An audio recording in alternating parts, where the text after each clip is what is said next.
Hello, welcome to Switched On. Paul speaking, and a little bit of a treat for you today, I think. It's a new game that's come out on the Japanese eShop, and you know I love my simulator games here on Switched On.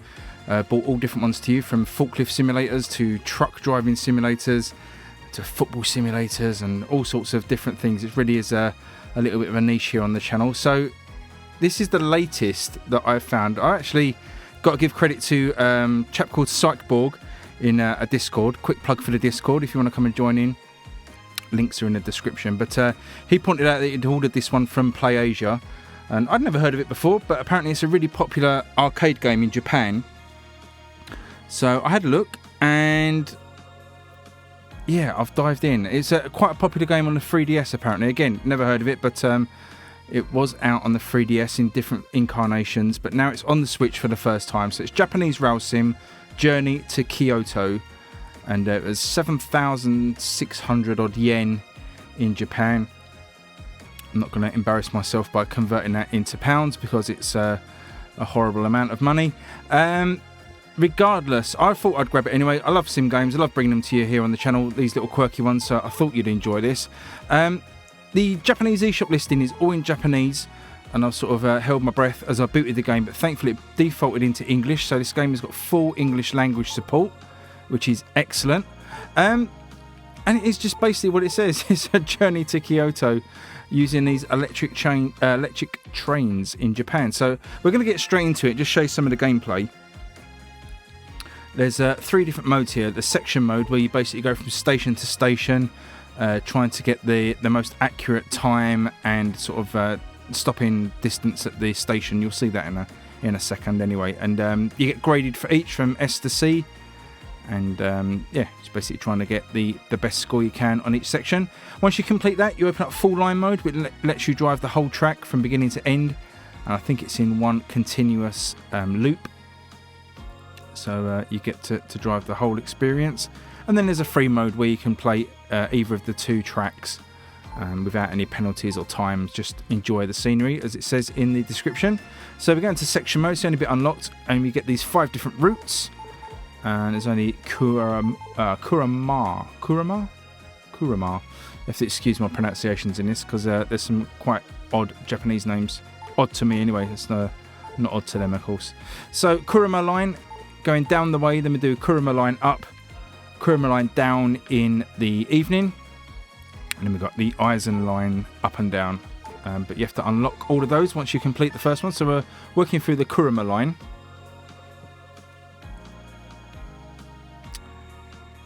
And there's 17 stops. Just flick through the quickly. You see the track on the right hand side, and you see my scores there in the little white box on the track, my grading and ratings.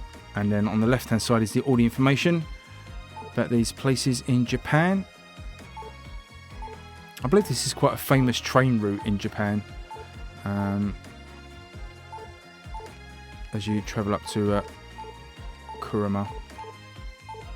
So we'll start at the beginning and just talk you through some of the basic gameplay. You can press X here to get section details. Tells you a little bit about each section, and you can do that for each. It gives you a few sort of hints and tips and stuff about the traversal of each section basically. So my best score in this is a B grade, so let's see if we can beat that. Basically what you're aiming for is to drive safely, so within speed limits and not doing anything silly like slamming on the brakes. You want to arrive at the destination on time, so not early, not late. You want to try and get there as close to the expected arrival time as possible. And you want to stop in the right location at the station. There comes a little sort of graphic on the right hand side that shows you where you need to go.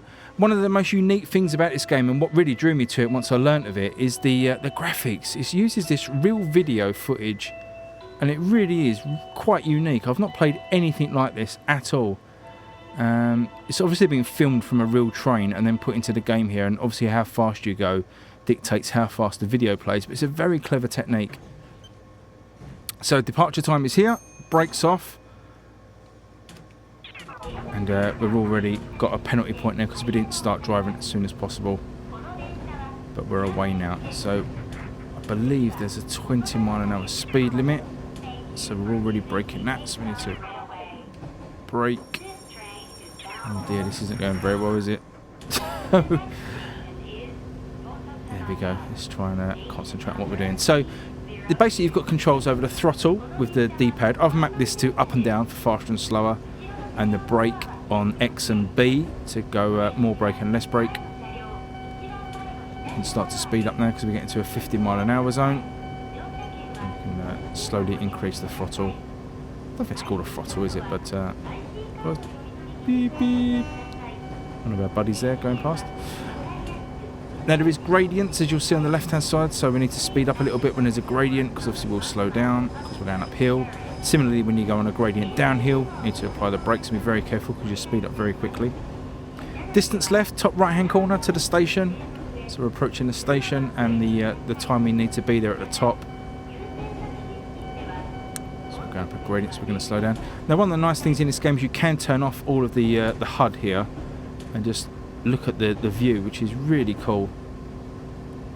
So it'd be really great when you complete the game and you can just pootle around, look at these real life places in Japan. Really interesting idea. Love that idea.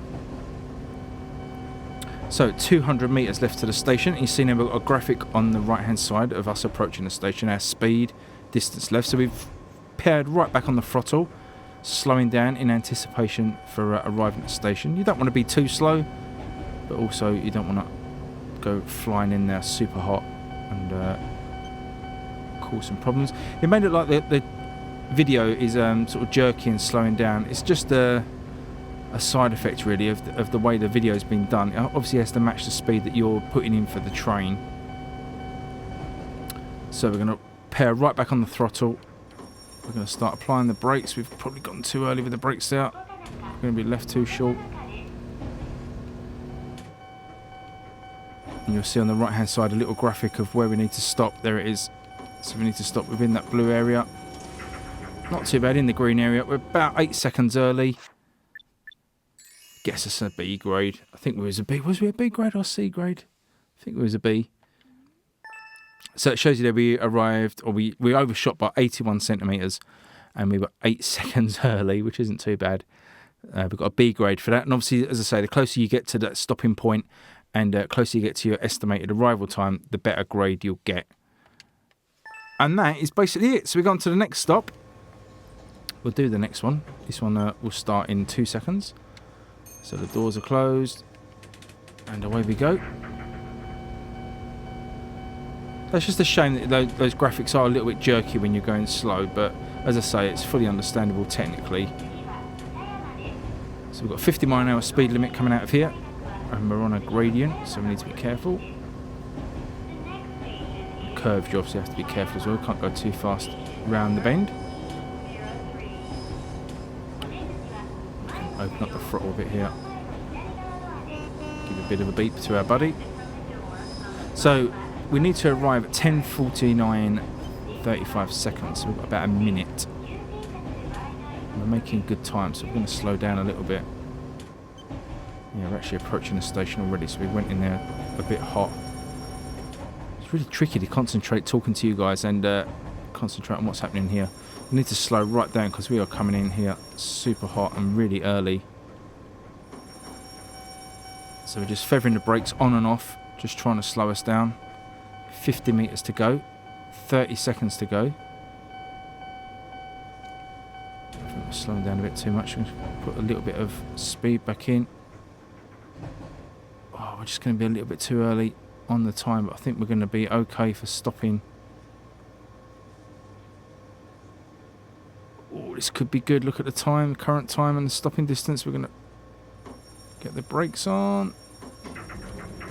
Oh, that's not bad, is it? 2 seconds early and a few centimetres short. S grade. Lovely stuff. So you get lots of stuff to unlock in this game as well. There's lots of trophies, achievements and stuff to unlock. There you go, we're unlocking all stuff here. The historic information about the train line. So I think it means obviously more to the Japanese than it will do to us, but it's still interesting to try. Do one more short one here, 600 meters. So let me know below what you think of this one. I'll leave a link to the game on PlayAsia.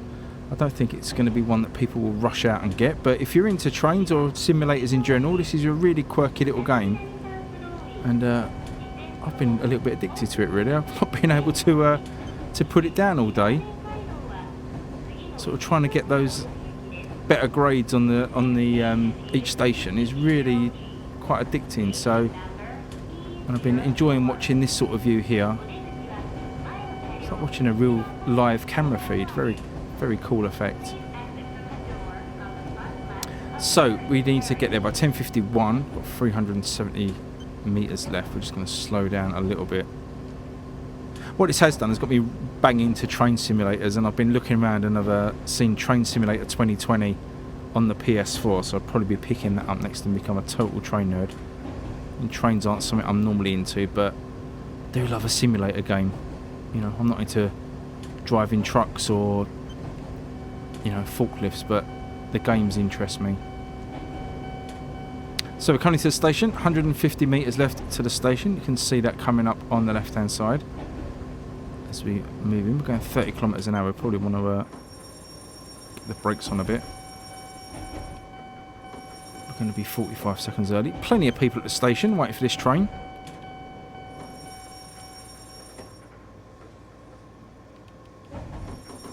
Going to get the brakes going a bit more. See if we can roll in. Oh, I think we're going to be a little bit short.